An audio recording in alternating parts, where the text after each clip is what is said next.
Ready. So, Alright. like, Cool, so I guess no one was ready. Or one of Tess us is wasn't ready. introducing it. We're like, I was are you ready, going guys. to I go? was ready. Okay, right. We're ready. Whew. Hello and welcome back to the Good Talkers podcast. My name is Tessa Livingston, and as always, I am joined by the fantastic Ashton Haugen. Hello. Hello. And the fantabulous, yeah, we'll go with it. Yeah, Deanna let's go with Cooney. that. Hi. Hi. And as always, hello to our incredible producer, Jordan. Yes, I love these compliments. Every time we record compliments, I'm up. It's for good, it. isn't it? It's great. Compliments. Yeah, This Straight is like this in is there. the space where we all feel really good about ourselves. It's good. Yeah. We're all feeling so awesome. Well, speaking of feeling awesome, I had a moment the other day where I wasn't feeling awesome. I'm gonna Oh, I share it love with you these all. kinds of stories. Okay. So before we jump into our topic for today, I wanted to share with you, because I'm quite new at having my own equipment and having all of my own stuff. And Ashton, you were so helpful in directing me in the right direction to get my gear. So, I've got a Rode NT1A. I love it. It's good. I've got a Focusrite Scarlett. Love it. It's good. And then I read the manual, did all the things, put everything together, and off I went. And I did a coaching session with Toby Ricketts here in New Zealand. Oh, he's great. Oh, he is just phenomenal. So, every second with him is just absolutely worth it. But I was on my call with him, and he went, "Tessie, you sound really, quiet. Why do you sound so quiet?" And I was like, I bet I know what's happened here. yeah. So I You're so funny. he's like, "You sound really quiet." So, we fiddled around with things, and I was like, "Oh, okay, right, whatever. It's just must be Zoom. Okay." And we were talking for a little bit longer, and I have the setup that you can see now. If people have seen the videos of these, we have our mics in front of us, and I've got a sock on top of my mic. And he went, "Tessa, can you take the sock off for me, please?"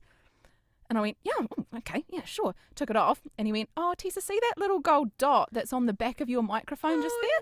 No. I went, "Yeah," and he went, "Love, that's supposed to be at the front." Yeah. I have done exactly the same thing, Tessa. Everybody exactly the same thing. And an engineer is who pointed it out. Yeah. Well, Toby does a lot of engineering sort of stuff as well, and he Yep. he was like, "Your mic's backwards," and because everybody always talks about, and Deanna, I hear you say it all the time, hearing yourself in your monitor, and I've always been like, "What the fuck are people talking about when they're saying that?" And so I flipped my mic around, and I could immediately hear myself in my headphones. my God. I've done auditions, I've done podcasts, I had my animation demo recorded Get on my mic out. backwards. Yep, everything. Wow. If you go back and watch my earlier TikToks, you can see the gold dot on the back of the mic. And nobody has pointed this out to you yet. No, I mean, I guess we hadn't because No. we had probably seen it and not said a word. Well, I've had the sock on a lot of the time, and Yeah. who would be looking? Not So, me. No. It's not like I watch people on microphones and go, I wonder if that's back the front. It's not a thing. I wonder. So It happened to me when I went overseas. I went to visit my sister. She lives in California. And I took all of my voiceover gear with me because I was a brand voice and they wanted me to do stuff while I was away. So I took all of my gear with me and set it up again in my sister's house in a little space where I hung doonas and did all the sound stuff and bits and pieces. And then I get on this call with my engineer to source connect to a studio back here in Perth. And he's like, "You sound really muffled. What's going on?" And I'm like, "I don't know. It's just I pulled it all apart and I put it all back together again. And here I am. You're the engineer." He's like, and we're looking at things and we're doing stuff and he can't see me, right? But I'm saying things and stuff. And I looked around the back of the mic, I just did bunny ears around back, looked at the back of the microphone. He goes, "Oh, that sounds heaps better." I'm like, "Oh, that's weird." Turns out microphones around the wrong way. I'm in a different country. Yeah. Is it like the toilet? Is it like the water going down the toilet when you flush? Is do I have to do everything backwards or something because I'm upside down or some shit? That's really funny. Oh my goodness! But do you know what's hilarious about this is that everybody I have All told of it? this to, all of it. But everybody I have said this to, 90% of them, because Ashton, you haven't agreed, but everybody else has been like, "Oh yeah, I've done that." Yeah, I did that. Oh, I've done that. Oh, you've done it? Oh, yeah. 100%. When I first moved into like this space, and I set up all my gear and I was testing it and like because this is my like booth that I was making. I'm like, it sounds so weird, and I was like rearranging like my soundproofing. I'm like, what is going on? I was like looking up new computers. I was like, is it my computer? No. No, just You turn your microphone dumbass. around. No, Yeah, just turn the microphone around. Gosh. Do you know what? The American accent is the only accent where dumbass sounds cool. Dumbass. Yeah, because Yeah. we say dumbass. Dumbass. Oh well, then British too. Oh, you're a dumbass. It works. Such a dumbass. But when I say dumb like it just it doesn't work. Dumbass. Dumbass. Yeah, Now so that was my we've- dumbass moment. Oh, I'm so pleased. Now that we've called each other dumbasses and we've all moved on, that was my fun moment for the week. That's First, so I thought it was good. funny. Then I cried a little bit, and then I thought it was funny again. So it's okay. So what are you going to do? Like, is your demo fine? Are you going to re-record it? Like, what are you going to do? Yeah, I have re-recorded it. So I listened great. to myself and just mimicked myself and sent Perfect. new Files. recordings back through. Lucky you're good at mimicking, right? Yeah, good at mimicking. So I was like, got this in the bag. That's all right then. But my engineer, Matt from Real Voice LA, he was really, really good about it. He was like, look, it happens. Don't stress about it. It must be happens." really, really, really common, right? Like it Yeah. wouldn't have happened years ago when you had to go into studios because the studios would just be on top of all of that shit, right? But because we've got our own stuff and we're setting up and pulling down and moving around in different spaces and stuff, if no one says to you, look for the little dot, that's the front of the microphone. Like it's not like it says front or anything. No, it doesn't. It's just That a would've been little helpful. dot. It's just a dot. Yeah. Label your shit, team. Yeah, man. Come on, road. Change the dot to front. Yeah, give us some words. We read, team. We read. It's true. We read. All right, segue. I'm going to segue us with no real apparent segue, but I'm going to segue us Go. into the topic for the day. So I'm pleased all of us are here, have all made mistakes. Let's continue on. So today we were supposed to be talking... I don't know, that made no sense. Today we were supposed to be talking about how the podcast got started, but there has been some current events in the voiceover world, so we thought we would jump on that and see what everybody thought about it. Now, it is a bit of a touchy subject for voiceovers, and it is to do with pay-to-play websites.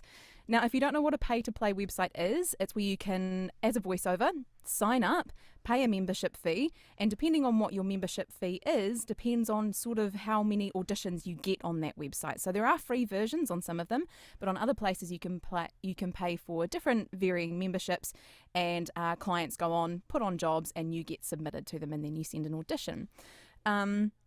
So many voiceovers have a very split opinion on this. Some people swear by pay-to-plays. They think they're absolutely fantastic. Other people completely swear off of them. But it does feel very, very polarizing. I haven't met too many people where they're like, don't really know about Middle it. of the line.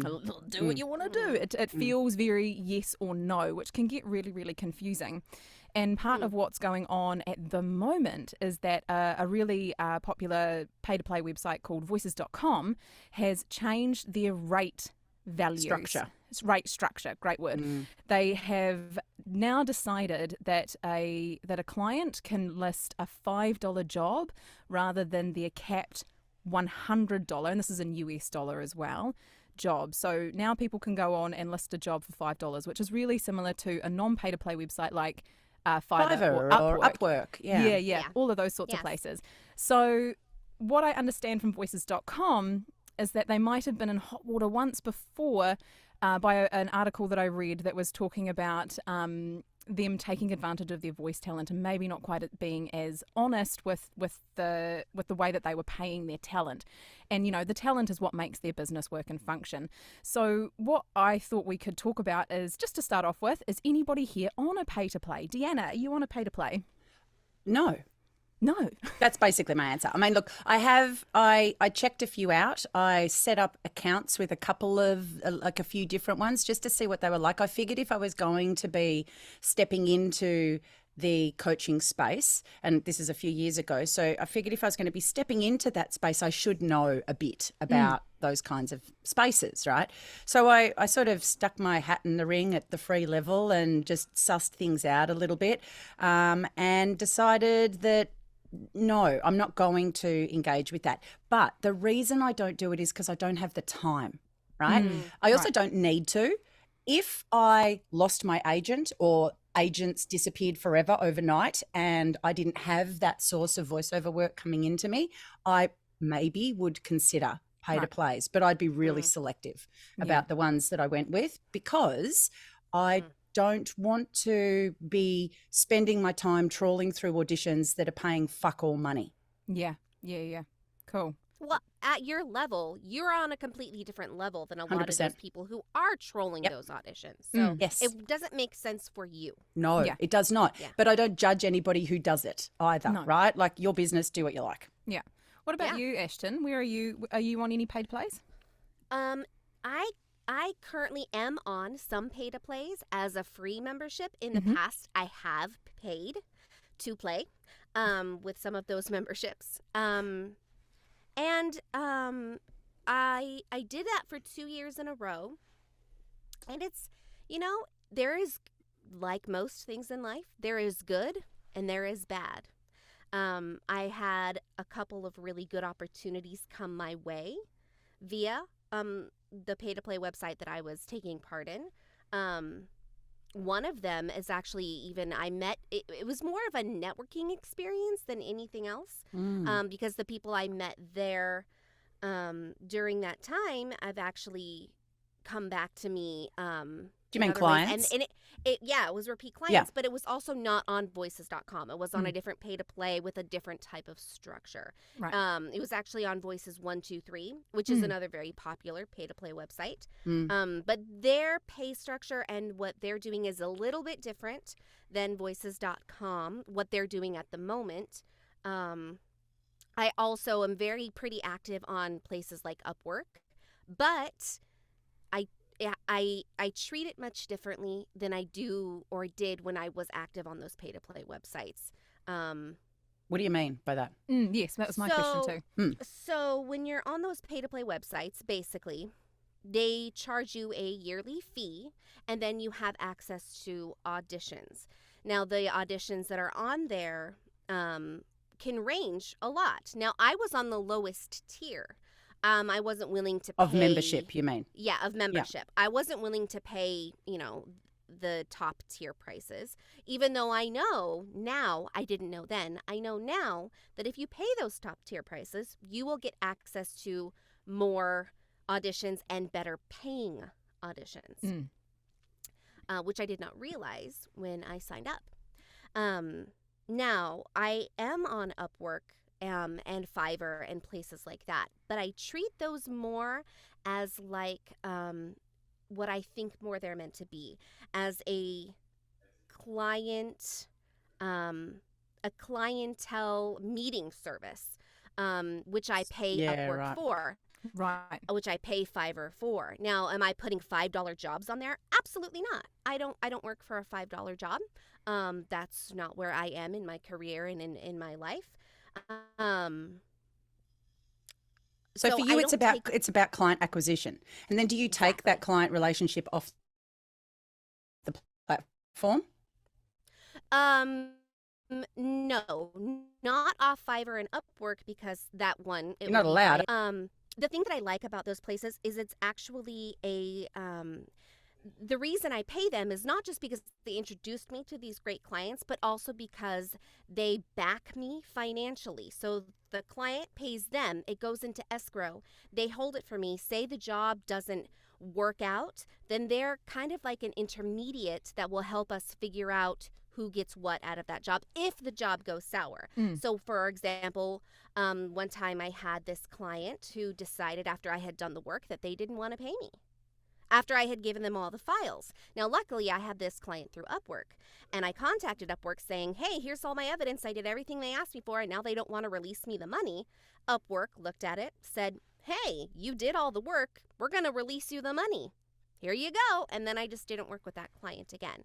So there's places like that that are a good intermediary for things like that, but I don't think that's what some of these pay-to-plays are doing for their voice talent in exchange for the voice talent paying to play, basically. Also, Upwork does not have a yearly fee. You sign up for free, you can go look at all the jobs that you want. So places like Upwork and Fiverr, I think, are treating their voice talent a little differently than some of these pay-to-plays like Voices.com or Voice. I mean, I'm not sure what Voice 123 is doing currently. I haven't been on there in a while, or some of these other ones as well. So I think you have to distinguish that just because it says $5 job doesn't mean that Fiverr is a bad place or Upwork is a bad place. It's all in how you use the platform. I like the way that you've distinguished those two things, because I'm new into looking into some of them. I was in the process of signing up to Voices.com, making a free profile, but with them you can make a free profile, but you can't look at any jobs with the free profile. You have to have a paid subscription with them to do it, and it's it's not particularly cheap. It's $500 US dollars. So for me, it's 850 New Zealand dollars. It's getting up there. So It's expensive. yeah, it's expensive. So I was just looking at it, and then I started hearing about what was going on, and thought, I'm just going to pause for a little moment and just see where things are. And then I found the Voices 123, which is they do have that free one, but they do limit if you're on that free subscription. So say if you're in the top tier and only 20 people can apply for the job, that audition goes to the top tier, so you'll never even see them. But I like how you've distinguished between the pay-to-plays being more like an audition platform and the other ones being more like a clientele platform. They're called freelance platforms, by the way. Freelance, thank you. They're different, right? They're not pay-to-play platforms. Yeah. They actually have nothing really in common with the voiceover pay-to-play sites. They're completely different animals, right? The freelance sites, it's not just voiceovers that you find on there. You find anyone who wants to operate in any way, like in any space as a freelancer. You just go in there and it is an introduction space, right? So very, very, very different. Very different. And you set your own rates, very much so, in those freelance spaces. Exactly. The other thing about those freelance spaces is just because you set rates at a certain amount publicly, you then get to negotiate with your clients and do whatever you want in that space. You don't necessarily, as far as I understand, you don't get that kind of freedom in the relationship and in the rates that you're charging in the pay-to-play spaces. Right. Yes, I totally agree. So I think in my mind, and I could be completely off base, maybe what Voices.com has seen is the success of the platform like Fiverr, where they think, oh, well, these places are getting lots of talent and, a lot of people using their platform. Maybe we should make our rates $5 too, and then we'll have the same success. I don't know if that's what they were thinking, but I think maybe they're missing the mark. Like they're missing how... They're missing the negotiation point for starters. Exactly. They're missing how those places actually let the talent be more in the driver's seat, and then they back them up. So maybe that's the difference that some of these pay-to-plays aren't understanding. I think that's extremely valid, and as I've been reading and looking through what people are saying about this, what people are upset about is that level has now dropped, but the membership fee has not. Yes. So people, to make back your 850 New Zealand dollars, or that'll probably be about 750 Australian, your 500 US, it is going to take you a lot of hard work if you can even get access to those auditions. But I think that's what people are feeling really frustrated about, and there's that conversation which I don't know too much about, but I know lots of people talk about it as well, that by lowering those rates, it's aiding to the problem of lowering industry rates across the board. Do we have some thoughts on that? Oh, lots. Yeah. It's a big question. I loved your face in that, Danny. It was just, oh, the world. Lots and lots of thoughts. Yeah. And look, there will always be people, and I say this all of the time, there will always be a market for super, super, super cheap work. There is everywhere in every industry. There are people that don't want to pay very much money, and there are people that will do the work for not very much money, and that part of the market will always exist. And I can understand VDC from a business perspective, wanting a piece of that market. Like, I get that. I think, however, based on, and I've read the same things that you've read, Tessa, like the conversations in Facebook groups and social media and all that kind of stuff. I think, possibly what should be happening is potentially that part of the market, if it's going to be part of a pay-to-play site, should be almost a separate thing inside of the umbrella of the pay-to-play site, right? I don't think it's fair to be lumping people who are willing to work for $5 into the same space as people who don't want to work for less than $100, right? They've set they've said, right, okay, I'm going to be part of this platform because you've set a boundary of $100 is the lowest that will go. And that means for my investment, then I get to recoup my investment in the space and then start making money really quickly, right? If you're going to lower that, then I think probably there needs to be another tier of membership that, and maybe that should only be available to the people who aren't paying a membership fee, who are just coming in at the free end or something like that. I don't know. It doesn't seem right to make people compete for $100 jobs and $5 jobs in the same space. And I'm not really articulating this very clearly because I know there's different clients, right? One client will be offering $100 for a job, a different client will be offering $5 for a job. It's not like that one job necessarily could go for 100, but actually it's going to go for 5. I don't think that's what's going on there, but maybe it is. I don't know. I don't know enough about the actual structure of it, but I don't love let's do voiceover work for $5. But that's a different thing. That's my opinion about what voiceover work is worth, and my opinion means jack shit to the people who are actually doing the work for that price, because they're like, fuck it, I think it is worth $5. Yeah. Right.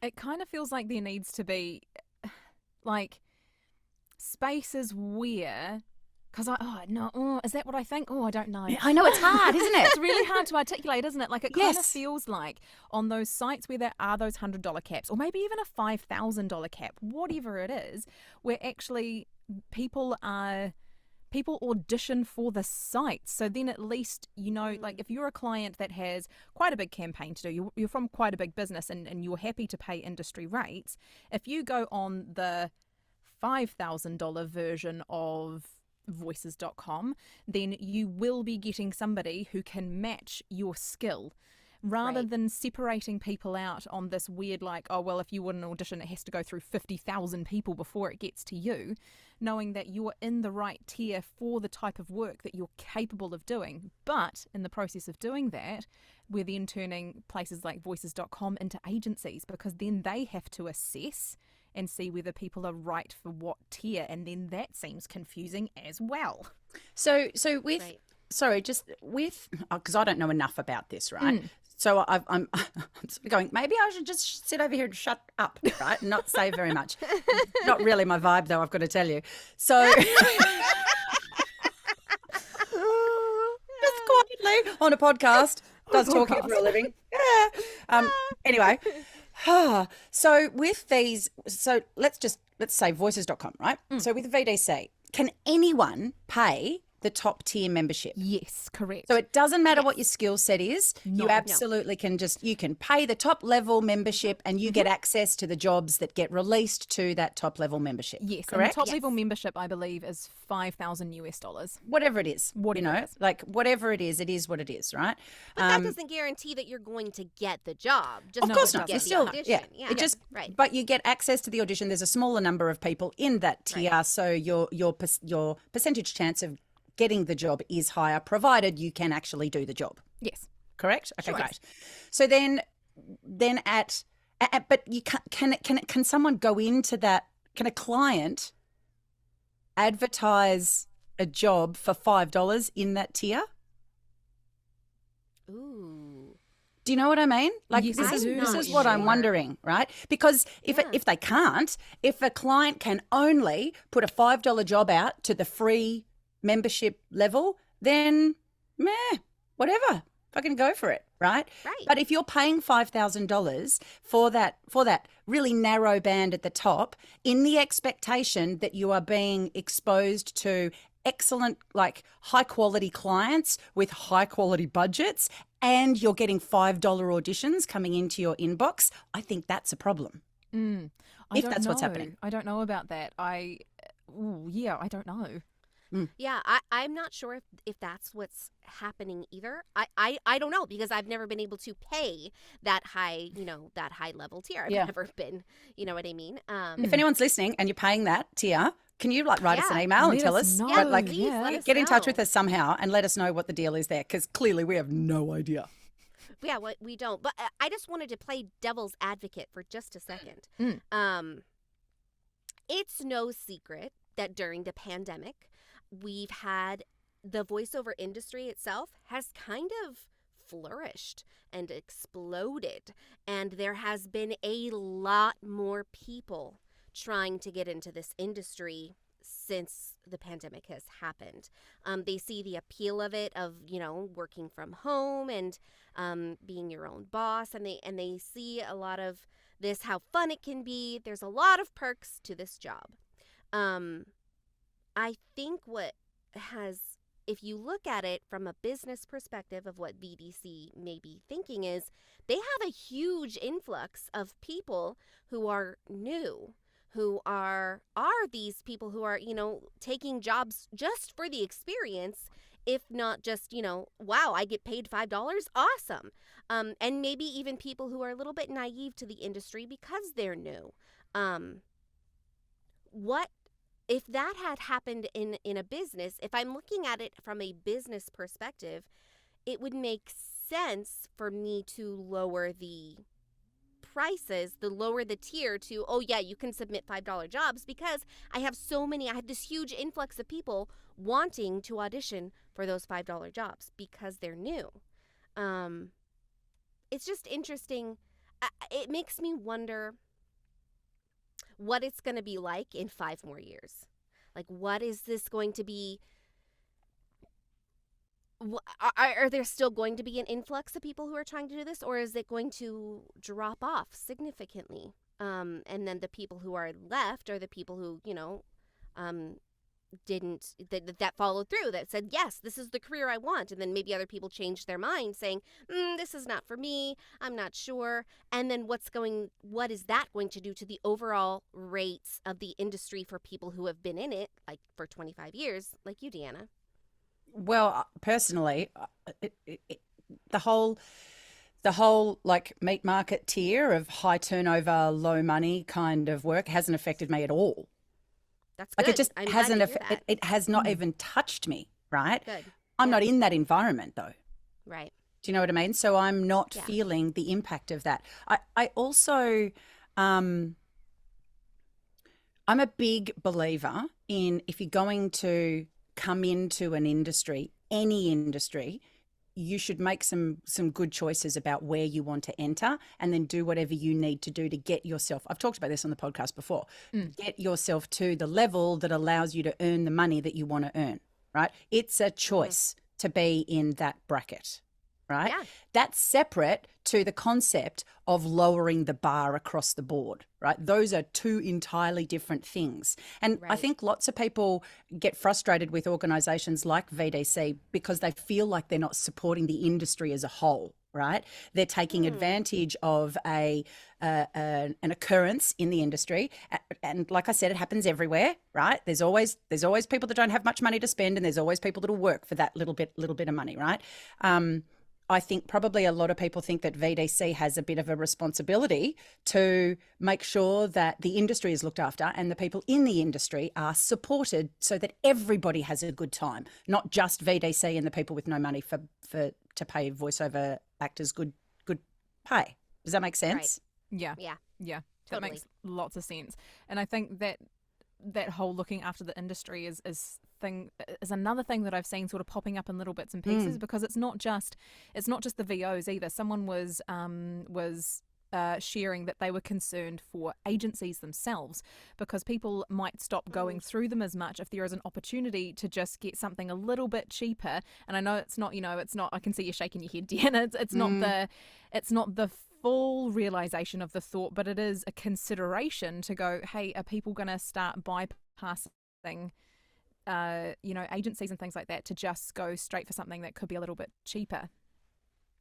Yeah, I'm not sure that is what's going to happen. I think the people who are using, the clients who are looking for a voiceover talent in the pay-to-play space, in the freelance space, do so because they don't have, they don't have a need to access a talent agent. They don't have the budget, and they don't have the need for someone who is a top-tier voice actor. Maybe I am a small business in my hometown and I just need somebody to, voice my website, Thing. advertisement. Yeah, exactly. So why do I need to pay, union prices for that? Like, I understand that there's a purpose for the union, there's a purpose for all of these things. But if I'm a small business owner and I'm just, need something very small, I don't know how to access a talent agent. I don't know how to access these things. Then places like Fiverr and all of these online casting places can help me with my need. It fills a need in the business space that is there. So I don't necessarily think that people who are doing agent work should be afraid. That being said, I can't see the future. Like, I honestly don't know. But it gives me hope that Deanna has said, like, she hasn't been in the pay-to-play space and she hasn't seen the effects of the change in rates in those places affect her at a different tier. So that gives me hope. It hasn't affected me in the agency space. Right. Look, AI is just another level, like another thing to consider in here, right? Because I think there's a very good chance that those $5 jobs are going to wind up being driven by AI voices anyway. I think that's just what's going to happen. I suspect that sometime in the next 5 years or whatever, right, you'll see the development of AI will get to a point where those people who don't have a requirement for a really beautiful human sounding voice that can be directed and worked with to develop a particular sound that is serving a very specific purpose, all of those people will just wind up using AI. And that makes sense to me. Right? Yeah. Like, if you've only got $5 to spend and you can type some shit into a computer program and it can spit your voice out for you, and it's just going to sit over there and do a job for you, fucking go for it. I reckon that's like, I would do that.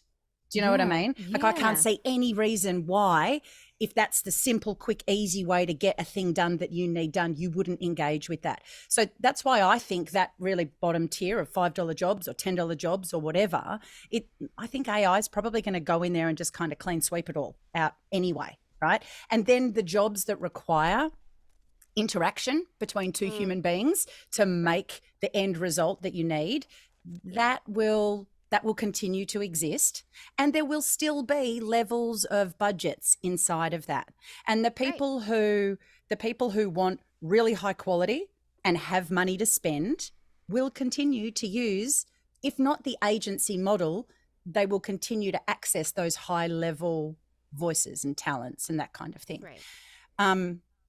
There was something else in there as well that I wanted to say. What was it? I can't remember. It'll come back to me. Okay, I'll say something in the meantime. Good. Well, that's really interesting that you bring up the AI. Oh, that's a hard phrase to say. The AI idea. AI idea. AI idea. It sounds so stupid. AI But now idea. we've got phrases we can't say. AI idea. I think it's really interesting because as AI is starting to grow and is becoming a really, really viable option for a lot of people in a lot of spaces, I think you're quite right, Deanna, in saying that that is going to sweep out that bottom layer, and the people who really want to make this their career, who really have done the grunt, who really have done the voiceover, like working with their voices, working with scripts, doing all of that sort of stuff, that will be left, and the people who pay for that will be left. I think what pops into my brain, especially being in a creative career, stumbling over words now, especially being in a creative career, career is We're that the good talkers. Jordan's just sitting here shaking his head at us going, this is fucking bullshit. Like, you need to rename this podcast to the bad talkers. Like, this is not working. tighten it up, ladies. I enjoy all of it. Every single moment of it. You never know what's about to happen. Well, man. what I was trying to very beautifully articulate was is that as a creative person, there is always that sense of scarcity that lives within us, and when we have these massive changes happens, Yes. That shit gets triggered. it gets That triggered. shit gets triggered, Yeah. definitely. Yeah, The scarcity mindset comes to the front. Definitely. Because I'm feeling that. I was just about to sign up to Voices going, hey, look, I want to be in a place where I can access these higher level auditions. And then this happened and my brain has gone, what am I supposed to do now? It just, there's that feeling of being new, having the skill, having a good amount of craft, and feeling a little bit lost in what is the right choice for you, because everybody says something different. Everybody has a strong opinion. Everybody's got a thought about what is right or wrong. And I think that's where people are maybe feeling unbalanced by this, is because as a creative person in these careers, you have to make really big choices for yourself and you have to make these decisions. And when stuff like this happens, it throws us sideways. Yeah, I love what you said about making choices, because that's really what it is all about. It's about the choice that you make to put in your money and your time into something, and whether or not you get a return on that. And if you're willing to, I know that there are for sure people who have done excellently on these pay-to-play websites Oh, yeah. in the past and now. And we'll continue to do so. Absolutely. But it's all about the choice of what you want to do, where you want your career to go, and the kind of business owner you want to be. For me, I know from experience that these pay-to-play websites, they don't work for me. Maybe because I can't work them right. Maybe, there are a million factors of why it's not the right choice for me. But I also can't knock anybody who's making a living off of one of these, pay-to-play websites. Good for them if they figured it out. Also, I figured out I'm pretty good with Upwork. I've done a lot of good jobs on Upwork, continue to use Upwork. I'm not as good on Fiverr. And I know a lot of people can make 6 figures working on Fiverr. Good for them. I can't figure it out. Good for them. So it's really all about choices. You're going to choose the path of your career.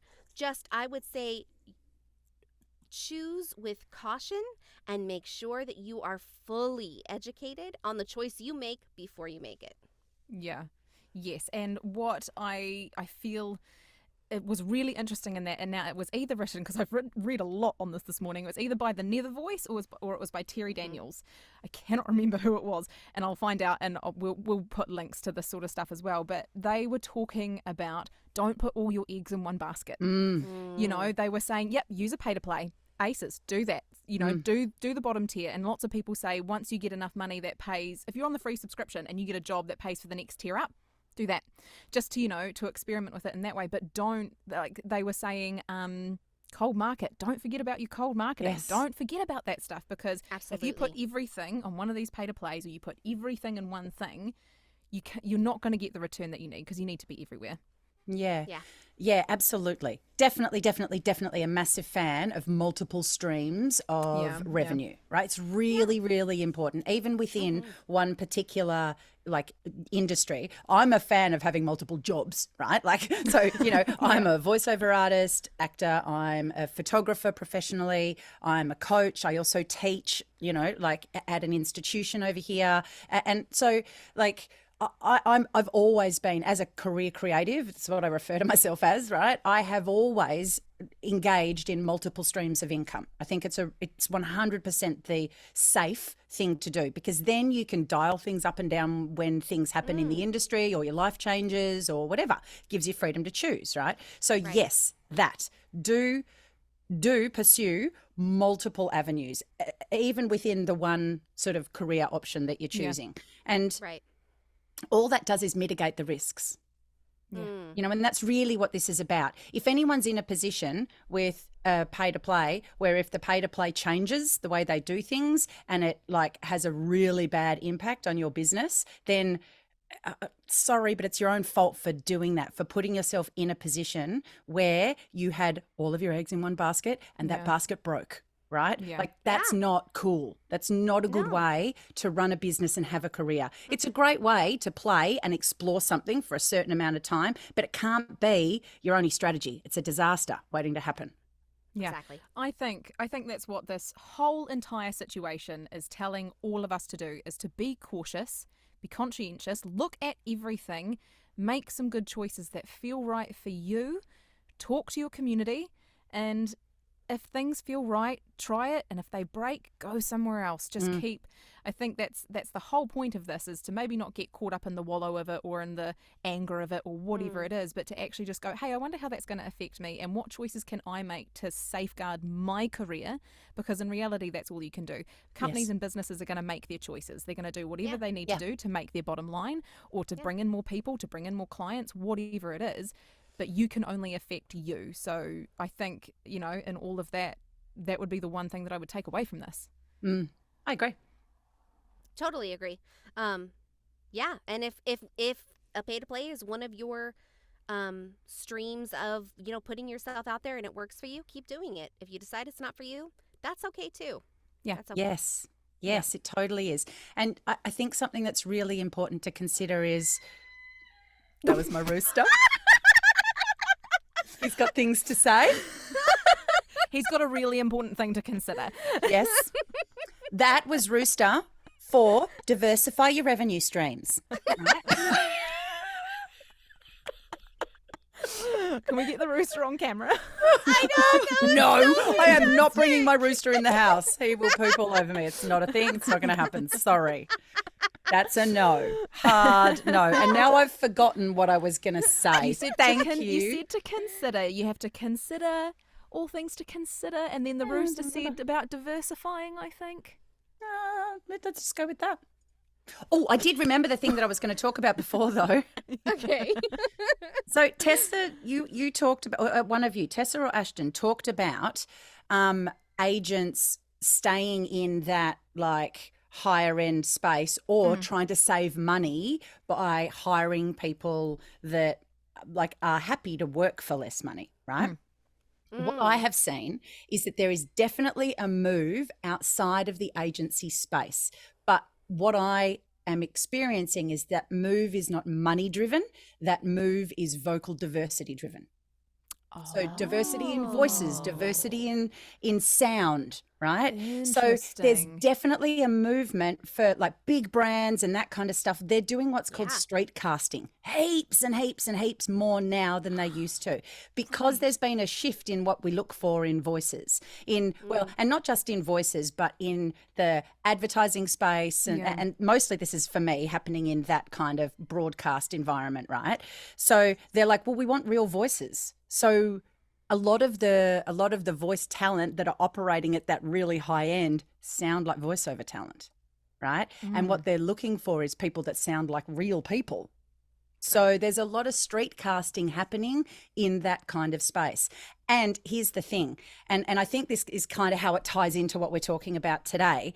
As the voice talent, it's up to you to decide if you're going to pursue high end, like union-based rates, industry rates with those clients. If you are street cast, if you're not represented by an agent and a big brand comes to you and says, we want to use you because you sound great and you sound like a real person, and you go, oh, cool, I'll only charge you this much because I've only been in the industry for this long, or I'm not represented or whatever, then that's a problem, right? And that does give that brand an opportunity to access someone at a much cheaper price. And that is what drives rates down. And that is what has a negative impact on the industry, right? So if you are not represented by an agent, but you're getting agency level work, make sure that you're earning agency level money. Yeah. And I can't speak for, a lot of other countries, but I know in the US, like that, there are a lot of protections in that space, and especially with bigger brands, can get in huge trouble for taking advantage of quote unquote straight casting or regular people who are not trained actors, who are not in this space, normally. They can get into big trouble. So I can't speak for other countries, but I know in the US, if that were to ever happen, it would be frowned upon heavily. Oh, not just More? that, but like you have to, in order to do that, you have to, if you are a bigger brand like that,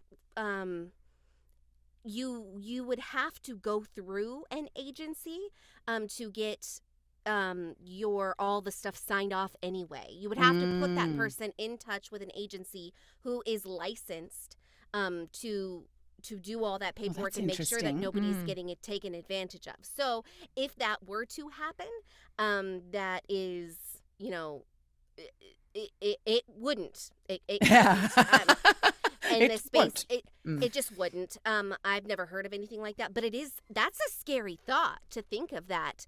But I think as voice actors, then we also have a choice too to practice and to make our skill set be on a level that makes us sound like real people. That not just 100%. makes us sound like Totally. Totally. Yes. I was going to say the yes. exact same thing, because what I've noticed in trending as well, that, we're hitting the conversational mark. Everyone's conversational. Street is the next step down from that, right? In terms of like the type of voicing that we're going for. We've got that high branding, retail, conversational, and then street sound. And that is actually, I had a job for it just recently where I had to sound like a rural New Zealander. Yes. So my current voice is not rural. I'm from a rural area, but I don't have the same speaking voice that I did when I was from there. And I had to change it to Go back completely to to it. sound like a regular, quote unquote, person. And I think I was literally going to say the same thing, Ashton, being like, that should be a thing, because we're noticing trends. That should be a thing that you are adding to your demos, adding to your skill set to go, I can sound like a street person, and I also have all the other skills that you need. Yes. Yeah, Yes. I can't say any more yeses. Yes. Right? Well, on that, There aren't enough yes. yeses in the world, right? not That's enough. just yes to infinity,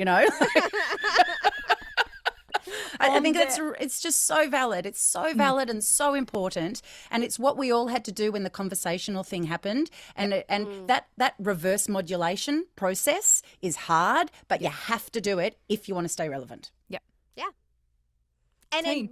then when the market changes again, you're going to have to change your skill set again. Yes. Like, say it goes back to being an announcer, and that's where the market is heading. Then you're going to have to freshen up your announcer skills. It's just whatever the cycle is and what is trending at the time. Yes. All right, stop. I have tried to interrupt people like 3 or 4 times, and it hasn't worked. I hope as listeners you all heard me try to interrupt everybody. Team, wait. Yep, that was good. Oh, yeah. Get out. And on that, we should get out. And Jordan's going like apoplectic in the background. His face is going, he's like, fucking shut up, ladies. How am I going to edit that out? Okay. Like I said, you never know I'm what's done going to now. happen. I'm done. Okay. All right, we're Finished. stopping. What a fantastic topic for everybody to touch on, because we're all in different regions, we're all coming from different perspectives, and I think it's just really valuable for everybody to take stock and think about what is going on in the industry, how it's going to affect them, and then the choices that you're going to make for yourself as a business. So thank you so much for joining us today on the Good Talkers podcast. If you have any thoughts or opinions on what we've just talked about, please email us at thegoodtalkerspodcast at gmail.com. I was like, what are you doing? I don't know. My brain just stopped. We need to repeat what that is just Say in that case again. nobody caught it. Okay, so you email us at thegoodtalkerspodcast@gmail.com. More You can street also- cred, okay? I want it more of a street, rural New More Zealand street voice read. thing. Oh yeah, Oh, do that in yeah. a rural New Zealand thing. Sure. So like I put it down here just to, like it's not massive, but my vowels change a little bit. So you can email us at thegoodtalkerspodcast@gmail.com. Beautiful. Yeah, that's my Nailed it. rural New Zealand. Love it. Love it. Thank you. Welcome love to New it. Zealand, everyone. Yeah. Yeah. Rural. So you can email us there. Tell us what you think. Because let's be fair, we're probably going to have to do another episode on this because everybody's got opinions and things to share. Yeah, If and you we'd wanna love to follow- hear your thoughts and stuff. Definitely tell us what Yeah. you think. If you want to follow us on our socials, we're the Good Talkers Podcast across everything: Instagram, TikTok, Facebook. We are everywhere, so hit us up. We would love to hear from you. And until next time, thank you so much and bye. Bye. Bye. Yes. Oh.